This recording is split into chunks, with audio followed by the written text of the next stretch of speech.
ಮಂಗಳವಾರದ ಪ್ರಚಲಿತ ಘಟನೆಗಳು.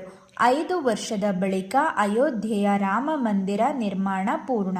ಇದರ ಸಂಕೇತವಾಗಿ ಇಂದು ಅಯೋಧ್ಯೆಗೆ ಪ್ರಧಾನಿ ಮೋದಿ ಭೇಟಿ ನೀಡಿ ದೇಗುಲದ ಗೋಪುರದ ಮೇಲೆ 10 ಅಡಿ ಎತ್ತರದ ಭಗವಾ ಧ್ವಜಾರೋಹಣ ನೆರವೇರಿಸಲಿದ್ದಾರೆ.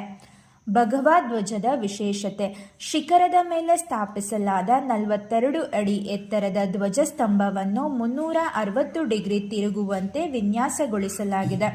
ಧ್ವಜವು ಕೇಸರಿ ಬಣ್ಣ ಹಾಗೂ ತ್ರಿಕೋನಾಕೃತಿಯಲ್ಲಿದೆ. 10 ಅಡಿ ಎತ್ತರ ಮತ್ತು 20 ಅಡಿ ಉದ್ದವಿದೆ. ಇದರ ಮೇಲೆ ಸೂರ್ಯ, ಓಂ ಹಾಗೂ ಕೋವಿದಾರ ಮರವನ್ನು ಚಿತ್ರಿಸಲಾಗಿದೆ. ಸೂರ್ಯನ ಚಿತ್ರ ರಾಮನ ವಂಶವಾದ ಸೂರ್ಯವಂಶವನ್ನು ಸೂಚಿಸುತ್ತದೆ. ಓಂ ಶುಭ ಸೂಚಕವಾಗಿದ್ದು, ಕೋವಿದಾರ ಮರವು ಅಯೋಧ್ಯೆಯ ಪ್ರಾಚೀನ ಸಂಪ್ರದಾಯಗಳನ್ನು ಪ್ರತಿನಿಧಿಸುತ್ತದೆ. ಸುಪ್ರೀಂ ಕೋರ್ಟ್ನ 53ನೇ ಸಿಜೆಐ ಆಗಿ ಸೂರ್ಯಕಾಂತ್ ಪ್ರಮಾಣ ವಚನ ಸ್ವೀಕಾರ. ರಾಷ್ಟ್ರಪತಿ ದ್ರೌಪದಿ ಮುರ್ಮು ಅವರಿಂದ ಗೌಪ್ಯತೆಯ ಪ್ರಮಾಣ ವಚನ.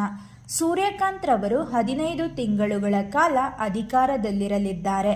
ಹರಿಯಾಣ ಮೂಲದವರಾದ ನ್ಯಾಯಮೂರ್ತಿ ಸೂರ್ಯಕಾಂತ್ ಪಂಜಾಬ್, ಹರಿಯಾಣ ಹೈಕೋರ್ಟ್ನ ನ್ಯಾಯಾಧೀಶರಾಗಿ, ಹಿಮಾಚಲ ಹೈಕೋರ್ಟ್ನ ಸಿಜೆ ಆಗಿ ಕರ್ತವ್ಯ ನಿರ್ವಹಿಸಿದ್ದಾರೆ.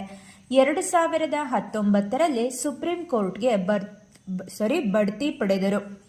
370ನೇ ವಿಧಿ ರದ್ದತಿ, ವಾಕ್ ಸ್ವಾತಂತ್ರ್ಯ, ಪೌರತ್ವ ಕುರಿತಾದ ಹಕ್ಕುಗಳ ತೀರ್ಪು, ಒನ್ ರ್ಯಾಂಕ್ ಒನ್ ಪೆನ್ಷನ್ ಯೋಜನೆಯ ಸಿಂಧುತ್ವ ಎತ್ತಿ ಹಿಡಿದ ತೀರ್ಪಿಗೆ ಸಾಕ್ಷಿಯಾಗಿದ್ದರು. ವಸಾಹತುಶಾಹಿ ಕಾಲದ ದೇಶದ್ರೋಹದ ಕಾನೂನಿನ ಮರುಪರಿಶೀಲನೆ.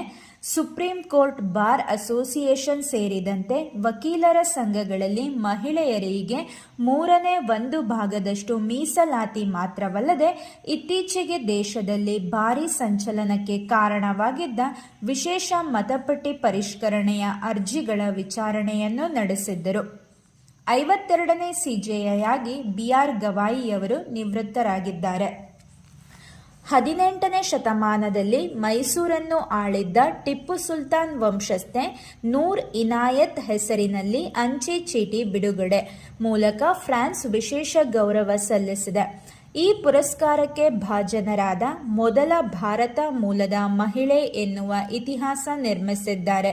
ಈ ತಿಂಗಳು 2ನೇ ಮಹಾಯುದ್ಧಕ್ಕೆ 80 ವರ್ಷ ತುಂಬಿದ ಹಿನ್ನೆಲೆ 12 ಜನರ ಅಂಚೆ ಚೀಟಿಗಳನ್ನು ಬಿಡುಗಡೆ ಮಾಡಿದ್ದು ನೂರ್ ಕೂಡ ಅದರಲ್ಲಿ ಒಬ್ಬರು. 2ನೇ ಮಹಾಯುದ್ಧದ ವೇಳೆ ಬ್ರಿಟನ್ನ ವಿಶೇಷ ಕಾರ್ಯಾಚರಣೆ ವಿಭಾಗಕ್ಕೆ ರಹಸ್ಯ ಪ್ರತಿನಿಧಿಯಾಗಿ ಫ್ರಾನ್ಸ್ ಪರ ಕೆಲಸ ಮಾಡಿದ್ದರು. ನೂರ್